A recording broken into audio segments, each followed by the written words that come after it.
The Galactic Council chamber gleamed with the sterile perfection of a civilization that had ruled the stars for millennia. Its towering crystalline spires reflected the light of distant suns, casting shifting colors across the grand assembly hall where dozens of alien species sat in judgment. At the center of it all, a single human stood before them, unarmed, outnumbered, and utterly powerless. Ambassador Elias Vance's voice did not waver as he addressed the council. "We have abided by your laws. We have honored every treaty. Yet you have left our colonies to starve, stripped our fleets of weapons, and bled our homeworld dry. We came to the stars in peace, and you met us with chains." The chamber rumbled with murmurs.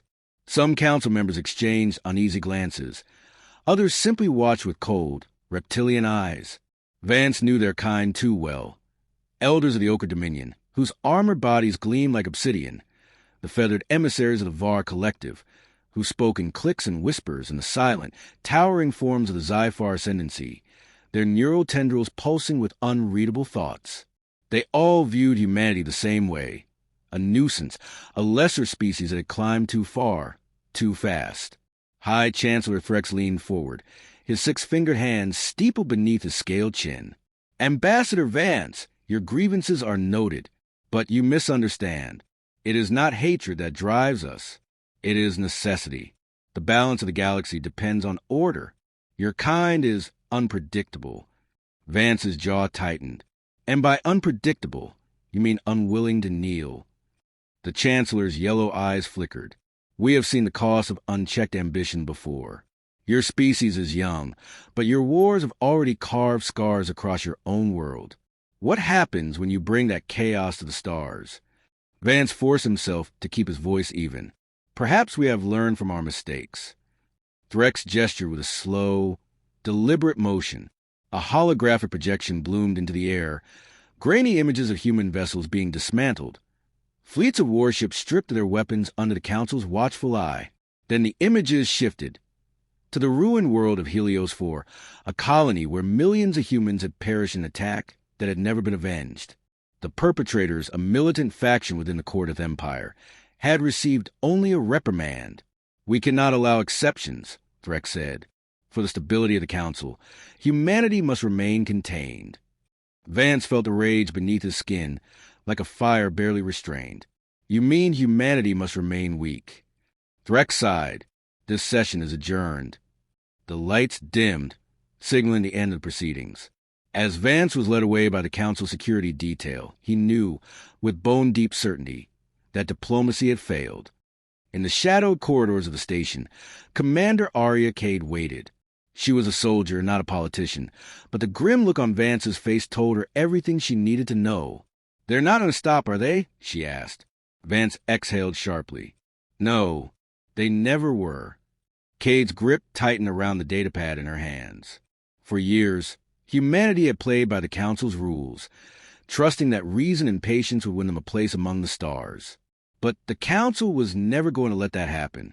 They feared humanity's potential, and they would rather keep them in chains than risk competition. She handed the datapad to Vance. "Then it's time we stop pretending." He glanced at the screen and went still.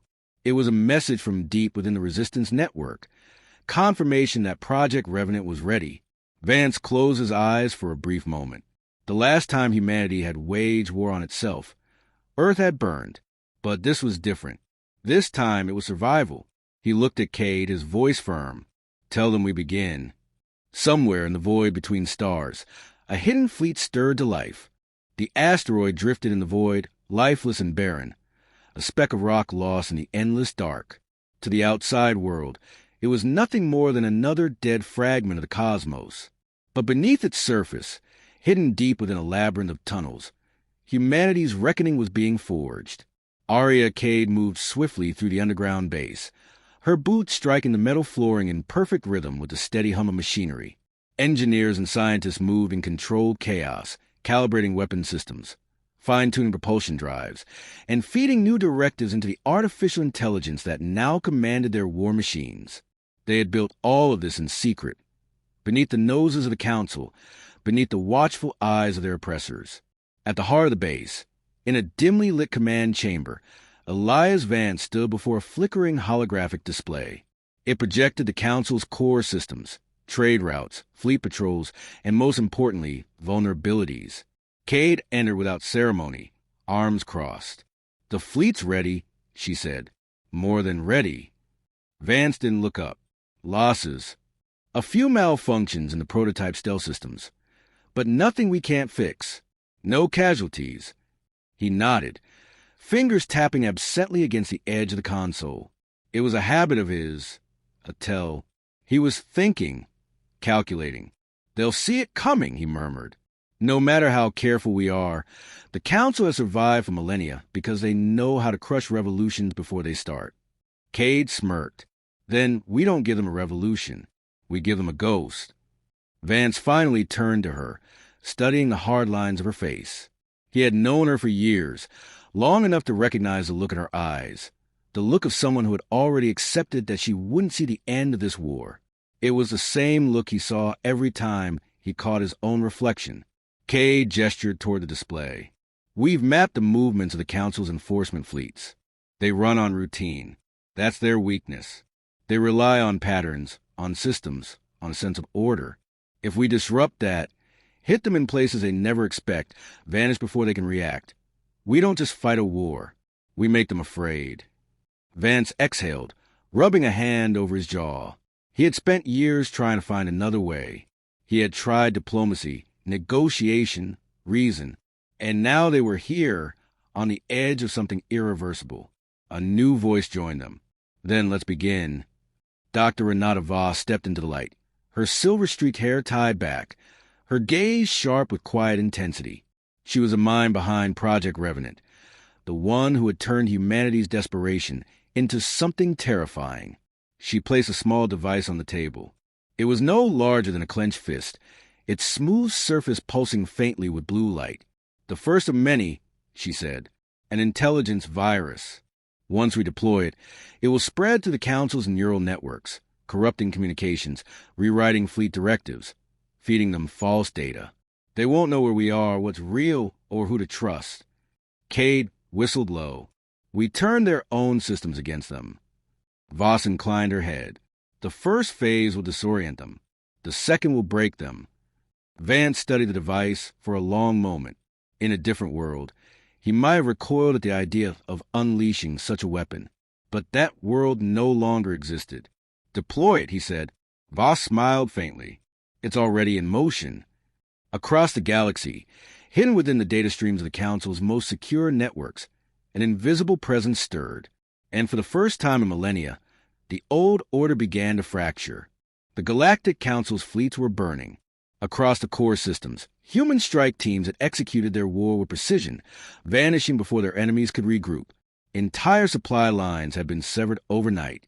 Key admirals had been assassinated in their own chambers, their security systems failing them at the worst possible moment. Council communications were chaos. Conflicting orders, lost fleet movements. Entire battalions turned against their own commanders. The virus had done its work. Now came the killing blow. From the bridge of the Vanguard, Elias Vance watched as their forces closed in on the Council's homeworld. The planet, once the impenetrable heart of the Galactic Order, now sat vulnerable before them. Even with the Council's forces in disarray, the final battle would be costly. Vance could see the defensive formations taking shape, warships bristling with firepower, planetary cannons locking onto his fleet. The Council would not surrender. They would rather be reduced to dust than admit defeat. Beside him, Aria Cade stood with arms folded, her gaze fixed on the holographic battlefield. "We break them here or we die," she said. Vance nodded. There was no other outcome. Humanity had spent too long beneath the Council's boot, watching as their people suffered, as entire worlds were left to rot while the elite hoarded power. This was not just war. It was justice. A voice crackled through the command channel. "All units in position. Awaiting your signal." He let the moment stretch. No turning back. No more diplomacy. Only the storm. "Begin!" The Vanguard's engines roared as the fleet surged forward, weapons unleashing streaks of energy that tore through the enemy's ranks. Council ships fired back in a desperate, frenzied defense, but they were too slow, too fractured. Humanity had spent years fighting in the shadows, learning to strike without warning and vanish like ghosts. Now, in open war, they wielded that skill like a blade. Cade's hands flew over controls. Their main dreadnought is trying to pull back, rerouting power to their shields. Vance's voice was steady. Not today. On screen, a squadron of human interceptors weaved through the chaos, targeting the dreadnought's exposed propulsion systems. Explosions rippled along its spine, and within seconds, the ship listed to one side, helpless as kinetic round from a vanguard's forward cannons tore through its core. The dreadnought detonated in a burst of flame and shrapnel, lighting up the void like a dying star. A signal came through from the surface. Renata Voss's team had breached the Council's chambers. The heart of power was within their grasp. Vance turned to Cade. "Take command. I'm going down there." She didn't argue. She simply nodded. "Give them hell." As Vance stepped into the drop pod, the door sealed shut around him, and the planet rushed up to meet him. The war was ending, and humanity was about to take its place among the stars, whether the galaxy was ready for it or not. The council chambers were in ruins. Fires smoldered where ornate columns once stood, and the grand banners of the ruling species lay trampled beneath bloody boots. The air was thick with smoke and the acrid scent of ion discharge. The war was over, but the killing was not. Elias Vance stepped over the corpse of a fallen counselor, his pistol still warm in his hand. Around him, human soldiers moved through the wreckage, securing the last strongholds of the once mighty rulers of the galaxy. Some of the Council's surviving members had surrendered. Others had chosen death over capture. Those who remained knelt in a huddled mass beneath the shattered dome of their former throne room, their eyes wide with something they had never known before: fear. Arya Cade wiped blood from a cut on her cheek as she approached. Most of the fighting planet side is done. Some resistance in the lower levels, but nothing we can't handle. She gestured toward the prisoners. "What do we do with them?" Vance looked at the assembled counselors, beings who had once dictated the fate of entire civilizations with a single decree. The same creatures who had allowed humanity's suffering to go unanswered for decades. The ones who had called for mercy only when their own lives were on the line. The chamber's main doors hissed open, and Renata Voss strode in, her expression unreadable. "Broadcasts are live across the network. Everyone is watching." Vance met her gaze.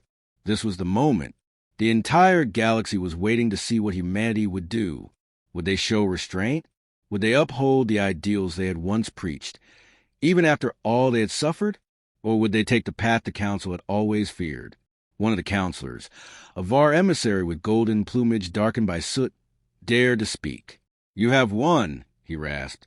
"But if you slaughter us here, you will become no different from those you despised." Vance let the words settle, rolling them over in his mind. He had thought of this moment for years. Imagine the weight of vengeance in his hands. Now, standing here with the fate of an empire decided, he felt something else, something colder. He holstered his pistol. "No," he said finally, "we won't be like you." Relief flickered across the alien's features, but it was short-lived. Vance turned to Cade. "Take them to the tribunal chambers. They will answer for their crimes. Publicly." Cade nodded, understanding what he meant. Justice, not mercy. Judgment, not slaughter. Let the galaxy see what the Council had done. Let their own laws condemn them. As the soldiers moved in to escort the prisoners away, Vance stepped onto the shattered dais where the High Chancellor had once presided. He turned to face the cameras broadcasting across the stars. "This war was never about conquest," he said. "It was about freedom. The Galactic Council ruled through fear, through oppression. They silenced those who opposed them. That ends today." He let the silence stretch, let the weight of his words settle across the countless worlds watching.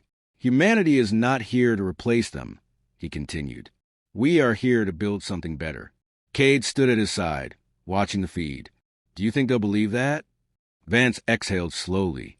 "They will, if we make it true." Above them, the skies of the Council's former homeworld burned, and across the stars the balance of power shifted. Humanity had won. Now came the hardest part, proving they deserved it.